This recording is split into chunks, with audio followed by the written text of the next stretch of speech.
Assalamualaikum warahmatullahi wabarakatuh teman-teman semua. Halo, perkenalkan nama saya Citra Retna Humaira dari kelas 4A Bimbingan dan Konseling.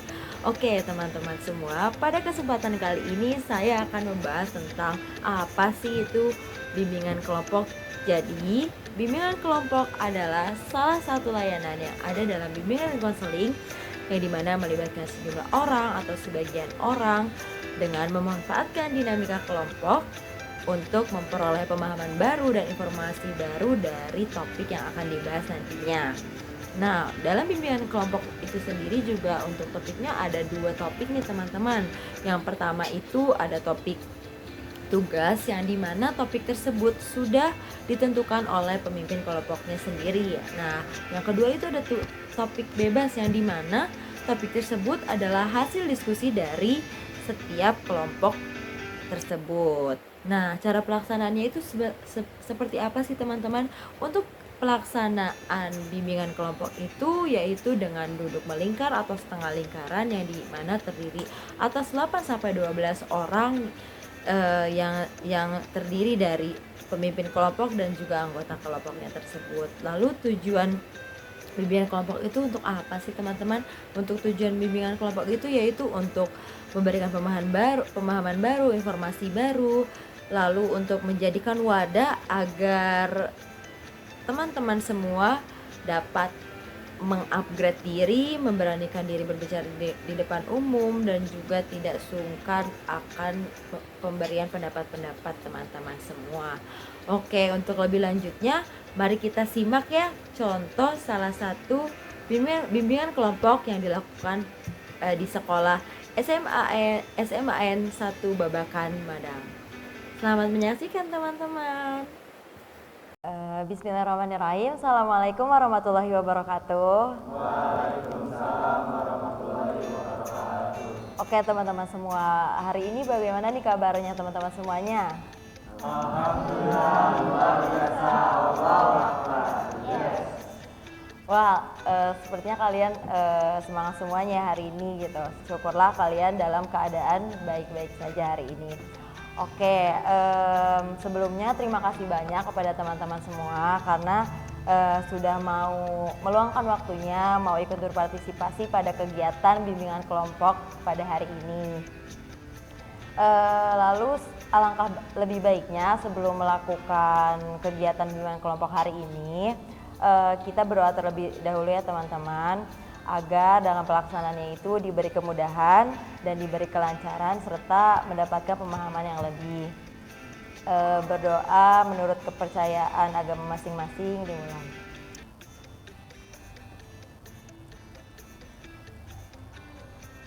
Berdoa selesai. Oke, sebelumnya dari teman-teman semua yang ada di sini udah ada yang pernah mengikuti bimbingan kelompok belum? Belum. Oke. Jadi di sini jika dari teman-teman belum tahu apa itu bimbingan kelompok, di sini saya izin menjelaskan bimbingan kelompok terlebih dahulu ya. Jadi bimbingan kelompok adalah salah satu layanan yang ada dalam bimbingan dan konseling yang dimana melibatkan sejumlah orang atau beberapa orang yang dimana mengutamakan dinamika kelompok untuk memperoleh pemahaman lebih dan informasi yang baru dari topik yang akan dibahas nantinya. Lalu tujuan bimbingan kelompok itu apa sih? Nah, untuk tujuan bimbingan kelompok itu sendiri yaitu untuk memberikan pemahaman lebih kepada teman-teman semua dan juga memberikan ruang ataupun menjadikan wadah sebagai teman-teman tuh bisa berani mengungkapkan pendapat, berani berbicara di depan umum, seperti itu ya teman-teman. Lalu cara pelaksanaannya seperti apa sih? Nah, untuk cara pelaksanaannya sendiri itu yaitu seperti saat ini, yaitu duduk secara melingkar ataupun setengah lingkaran yang dimana ada saya sebagai pemimpin kelompok dan teman-teman sebagai anggota kelompoknya, seperti itu. Lalu dalam bimbingan kelompok juga ada beberapa hal nih yang harus teman-teman patuhi. Yang pertama yaitu di mana teman-teman itu mengikuti bimbingan dan kelompok ini secara sukarela tanpa ada paksaan dari manapun. Lalu yang kedua, yaitu ketika teman-teman mengikuti bimbingan kelompok ini dimohon untuk mengungkapkan pendapat atau informasi apapun itu secara terbuka dan tidak ada yang ditutup-tutupi. Lalu yang ketiga itu teman-teman diharapkan ketika ada teman-teman yang lain memberikan informasi atau masalah yang menurut teman-teman itu privasi, dimohon dijaga kerahasiaannya bersama-sama. Lalu yang keempat itu ketika nanti teman-teman ingin berbicara ataupun menyampaikan suatu pendapat, dimohon menyampaikannya dengan sopan dan santun. Lalu juga ketika ingin berpendapat dimohon untuk mengangkat tangannya terlebih dahulu. Lalu teman-teman juga diharapkan tidak memotong pembicaraan orang lain. Sampai sini bisa dipahami? Oke, kita lanjut ya teman-teman. Karena dari tadi kita belum perkenalan nih gitu kan. Dari saya pun belum kenal nih sama teman-teman yang ada di sini. Alangkah lebih baiknya kita perkenalan terlebih dahulu ya. Jadi untuk perkenalan kali ini nanti dimulai dari saya sendiri menyebutkan nama lengkap, nama panggilan, serta warna favorit teman-teman. Oke, dimulai dari saya, lalu dilanjut dari sebelah kanan saya, lalu nanti dilanjut sampai yang terakhir. Oke, paham? Oke, perkenalkan nama saya Citra Retna Humaira, biasa dipanggil Citra. Warna favorit saya biru. Dilanjut.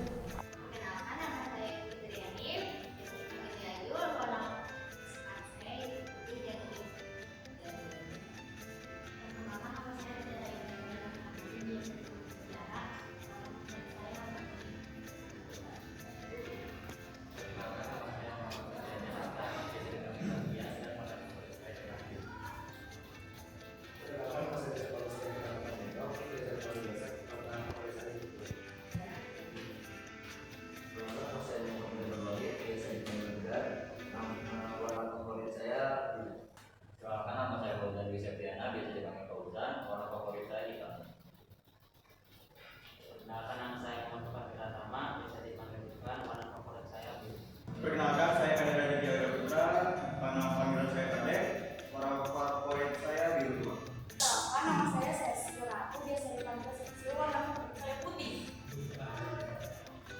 Perkenalkan, nama saya Salsa Amelia, biasa dipanggil Salvi, warna favorit saya hitam. Sudah kenalan ya, tapi rasanya belum akrab. Jadi kita tangkai nama ya. Jadi dimulai dari saya, menyebutkan nama panggilan aja, lalu dilanjut dari sebelah kanan saya menyebutkan nama sebelumnya, lalu menyebutkan namanya sendiri, begitu sampai akhir. Paham? Paham. Ya. Saya Citra.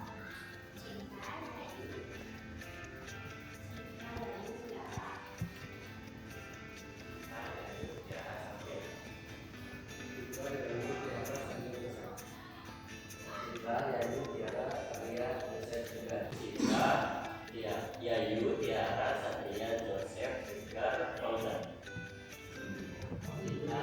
Yayu Tiara Satria Joseph Tegar Fauzan. Citra, Yayu, Tiara, Satria, Joseph, Tegar, Fauzan, Ivan, Kadek. Yayu, Tiara, Satria, Joseph, Tegar, Fauzan, Ivan, Kadek, Cecil.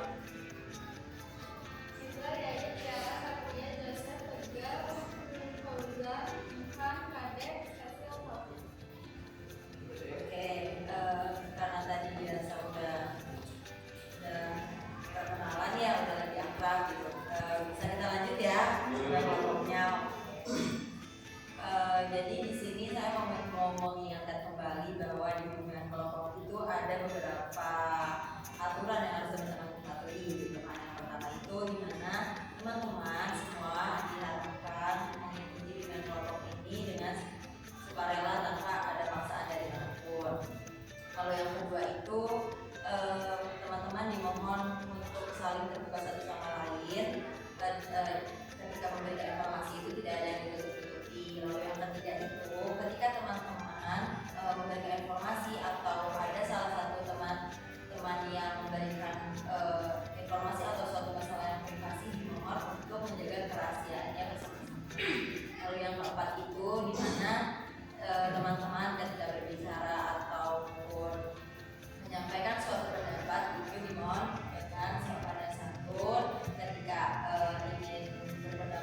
dengan kelompok itu biasanya itu ada beberapa topik nih yang akan dibahas. Contohnya itu beberapa topiknya itu ada bullying, pergaulan bebas, komunikasi efektif, dan kesehatan mental. Itu beberapa contohnya. Namun pada pertemuan kali ini kita hanya akan membahas satu topik aja ya teman-teman, yaitu topiknya yang akan kita bahas itu tentang self harm. Nah, kenapa sih kita mau membahas tentang self harm ini gitu kan? Kenapa kita akan membahas topik self harm ini? Karena seperti yang kita ketahui gitu kan, banyak di luar sana remaja-remaja yang dimana ketika mereka mengalami stres atau depresi itu melakukan hal self harm ini. Itu ya teman-teman. Jadi maka dari itu kita akan membahas topik self harm ini pada kegiatan dengan kelompok pada hari ini. Karena kita akan membahas tentang self harm ini, dari teman-teman semua yang ada di sini, ada yang tahu nggak sih apa itu self harm? Boleh yang ingin berpendapat langsung aja kan?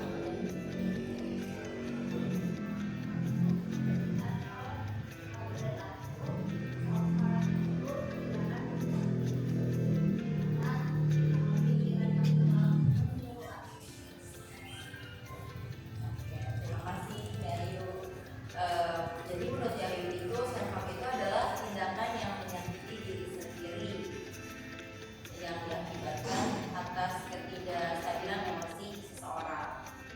Terima kasih ya Yayu. Lalu selanjutnya ada yang berpendapat lagi? Sama semua dia punya. Dari teman-teman mungkin berpikiran sama ya tentang self harm itu menyakiti diri sendiri. Benar teman-teman, kalau bahwasannya self harm sendiri itu adalah tindakan menyakiti diri sendiri yang disengaja ketika seseorang itu tidak bisa menstabilkan emosinya sendiri, seperti itu ya teman-teman. Nah, kan tadi teman-teman udah tahu nih apa sih self harm itu sendiri. Nah, sekarang dari teman-teman ada yang tahu nggak bentuk-bentuk apa aja sih yang bentuk-bentuk apa saja tentang self harm itu sendiri? Contoh-contoh atau macam-macamnya, ada yang tahu? Bisa langsung angkat tangannya aja ya.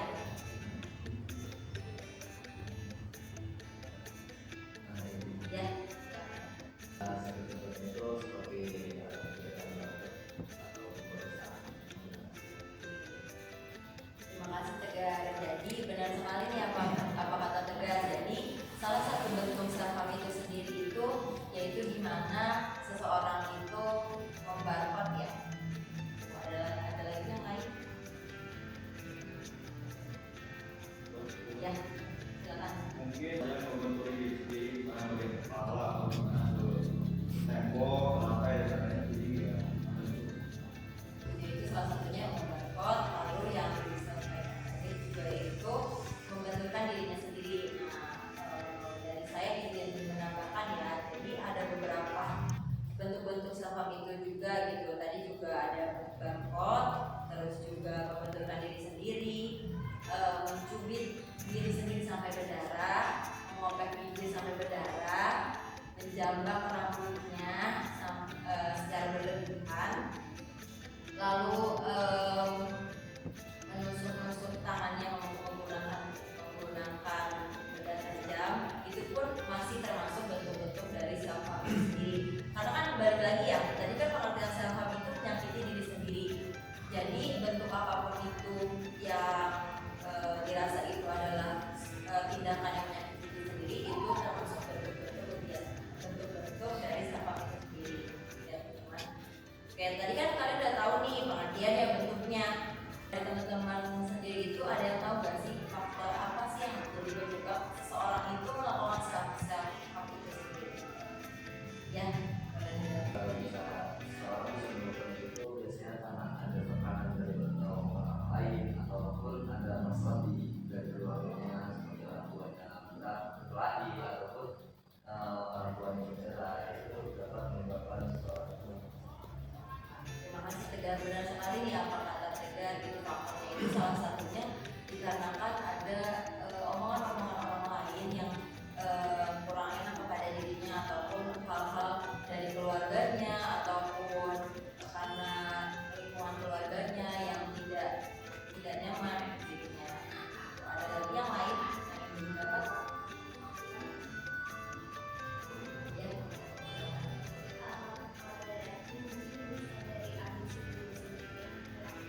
tampilannya itu seperti apa dan bagaimana, akhirnya dia menyalurkannya lewat sama itu sendiri. Ada tiga yang tentang faktor apa cukup. Oke, kalau tidak cukup dari saya jadi menyampaikan ya, tadi kan sudah disampaikan juga dari Tegar, dari Ayu ya, kalau faktor itu dari lingkungan, dari omongan orang, dari emosi yang menumpuk gitu kan. Itu semua benar, dan salah satunya juga mungkin karena ketidakstabilan emosi juga gitu loh, sehingga kita tuh bingung untuk menyampaikannya itu seperti apa, menanggapinya itu seperti apa, atau bahkan mungkin ada yang memendam perasaannya sendiri, tidak bercerita kepada orang lain, itu juga bisa ya sebenarnya. Dia itu butuh didengar tapi tidak ada yang mau mendengarnya, itu juga bisa dari bisa jadi faktor. Terus juga tidak dihargai, tidak merasa tidak pernah didengar oleh orang lain, itu juga bisa jadi salah satu faktor dari usaha sendiri. Nah, kita lanjut ya. Tadi kan kita udah bahas tentang faktor nih. Sekarang kita membahas tentang dampak. Apa sih dampak yang terjadi ketika seseorang itu melakukan self harm? Ada yang tahu?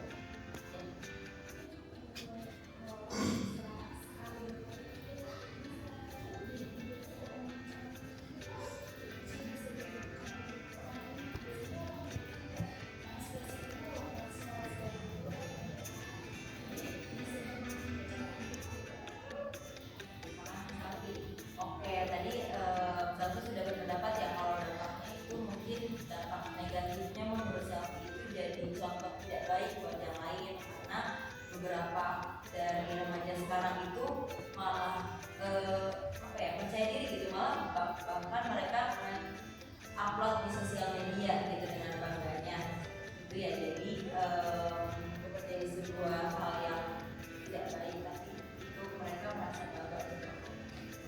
Ada lagi yang lain yang ingin kita tahu tentang dampak self itu sendiri, dampaknya apa sih, dampaknya ketika kita melakukan self harm? Ada yang Mungkin dari aku self-harm ada beberapa bentuknya kan, bisa dari menyayat nama atau tubuh lain, atau membentukkan dan berjalan buat itu kan. Kalau misalnya menyayat tuh mungkin akan berdarah-darah dan menimbulkan bekas luka. Terus kalau membenturkan ke kepala ke dinding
sekali apa yang dikatakan tadi. Kalau cara mengatasinya itu salah satunya juga dengan mengekspresikan suatu emosi kita yang tidak bisa diluapkan itu dengan hal-hal yang positif ya, seperti menyalurkan hobi kita, olahraga dan sebagainya. Oke, yang lain ada lagi yang diungkapkan? Atau dirasa cukup? Ada lagi? Nah, tadi kan kita udah membahas pengertiannya, bentuk-bentuknya, faktor, dampak, terus juga cara mengatasinya yang terutama dari sifat itu sendiri. Nah, tapi sebelum itu kayaknya dari kalian udah jenuh nih, ya kita sedikit dulu kali ya. Gitu. Jadi SPP-nya itu kalau di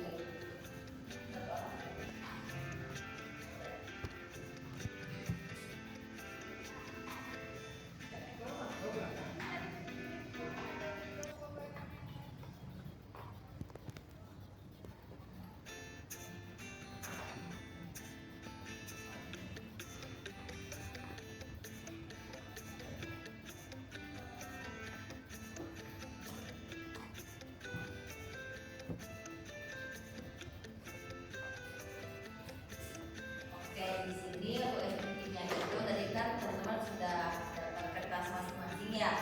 Jadi nama SPP-nya itu adalah tirukan apa yang kalian baca. Oke. Jadi nah jangan lupa dibuka sebentar.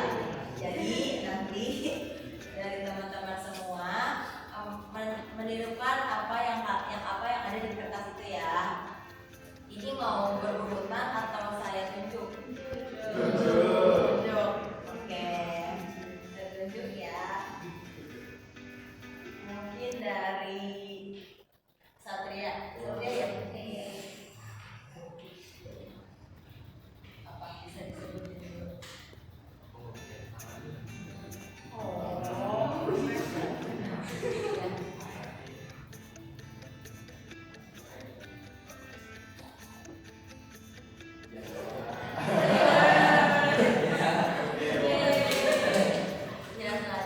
Selanjutnya mungkin Satria tunjuk teman yang lain deh.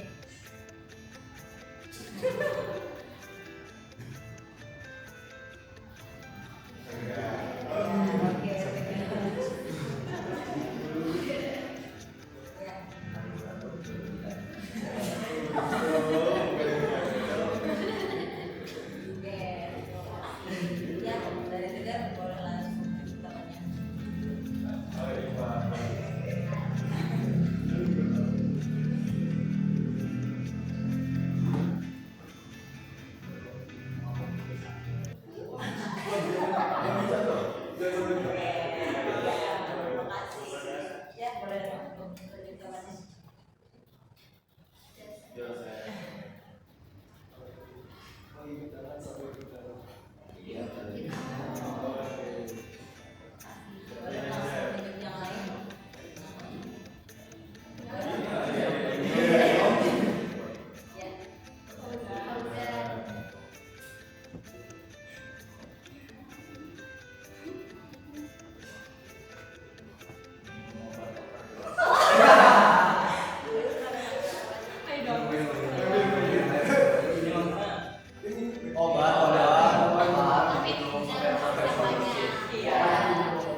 itu dari saya mau meminta teman-teman nih, dari semua teman-teman ya, untuk berkomitmen tentang self love ini.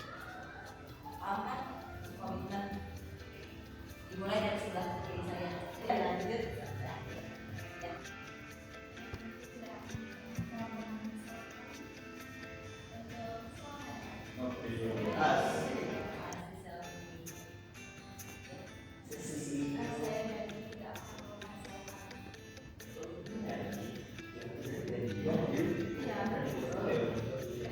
Oke, mungkin dijelaskan lagi ya. Jadi untuk komitmennya itu kalian tadi udah benar yang disampaikan selfie, cuman mungkin lebih spesifik lagi gitu. Dengan apa? Dengan cara apa? Seperti Kalau saya ntar banyak pikiran atau gimana, nggak terlalu stres gimana pun, saya pengen itu nggak terlalu menyakiti diri sendiri lah. Pokoknya saya jadi hiburan-hiburan yang lain, main game, main hobi. Nah, pokoknya jangan pernah menyentuh atau menyakiti diri sendiri, kemudian mendapatkan diri yang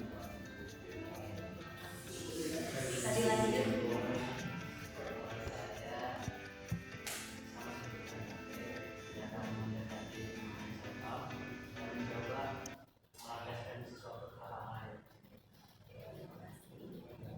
Sama seperti kami kan. Ya, sama juga seperti apa? Saya menghindari self harm itu dengan cara melakukan kegiatan yang saya tidak melakukan seksual dan saya menghindari cara kepada orang lain dan juga melaksanakan kalau memang apa yang saya lakukan.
Nah, tadi kan dari teman-teman semua sudah mengungkapkan komitmennya masing-masing ya tentang self harm itu sendiri. Dimohon semua komitmen-komitmen teman-teman yang sudah teman-teman ucapkan itu tidak hanya disebut saja ya teman-teman, tapi dia direalisasikan juga atau diimplementasikan juga pada kehidupan sehari-hari. Nah, gambaran nih teman-teman, kita sudah ada di akhir kegiatan dengan kelompok ini. Sebelum itu dari saya mau minta perwakilan dari teman-teman nih 3 orang untuk menyampaikan pesan dan kesan selama kegiatan dengan kelompok ini. Nah, untuk pesan-pesannya ini mau saya tunjuk atau mau mengajukan diri? Lakukan diri. Tunjuk aja nih. Oke. Untuk yang pertama mungkin boleh disampaikan dari Kak. Oke, jadi walaupun juga ini mungkin apa ya, nggak saya. Topiknya memang sangat mengikuti kita yang mana kita masih sama remaja, pengen cari tempat ekspresi diri, masih terlalu berpengaruh sama internet dan lain-lain. Tapi ya saya rasa pada topik kali ini memang seru karena awal-awal dulu sih ya, dan juga merasa topik kali ini memang sangat penting jika kemudian hari saya mengalami stres, mengalami apa itu yang kemudian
kegiatan lanjutan apakah kalian bersedia? Kegiatan lanjutan bimbingan kelompok. Oke, terima kasih atas ketersediaannya. Kira-kira kalau dari teman-teman bersedia kapan? Minggu depan kah atau kapan?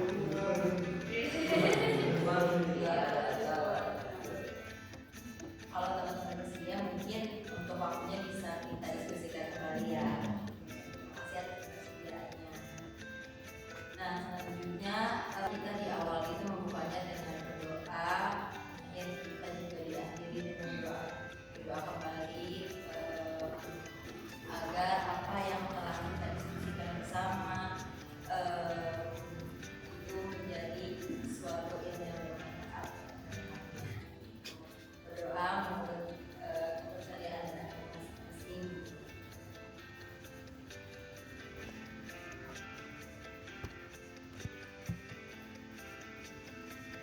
Berdoa.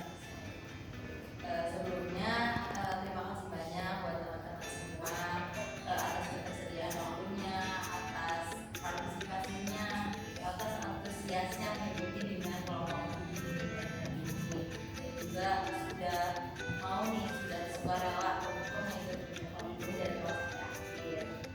Lalu juga dari saya pribadi minta maaf jika ada kekurangan ataupun salah perkataan ataupun berlaku kurang lebihnya. Wassalamualaikum warahmatullahi wabarakatuh. Waalaikumsalam warahmatullahi wabarakatuh. Nah, tadi kan teman-teman sudah menyaksikan contoh dari salah satu bimbingan kelompok yang telah dilakukan di sekolah SMA Negeri 1 Babakan Maodang. Kurang lebih seperti itu ya teman-teman cara pelaksanaan bimbingan kelompok di sekolah. Semoga dari contoh bimbingan kelompok tersebut bisa menambah wawasan serta pemahaman teman-teman tentang bimbingan kelompok yang ada dalam bimbingan dan konseling. Sekian dari saya, kurang lebihnya mohon maaf. Wassalamualaikum warahmatullahi wabarakatuh.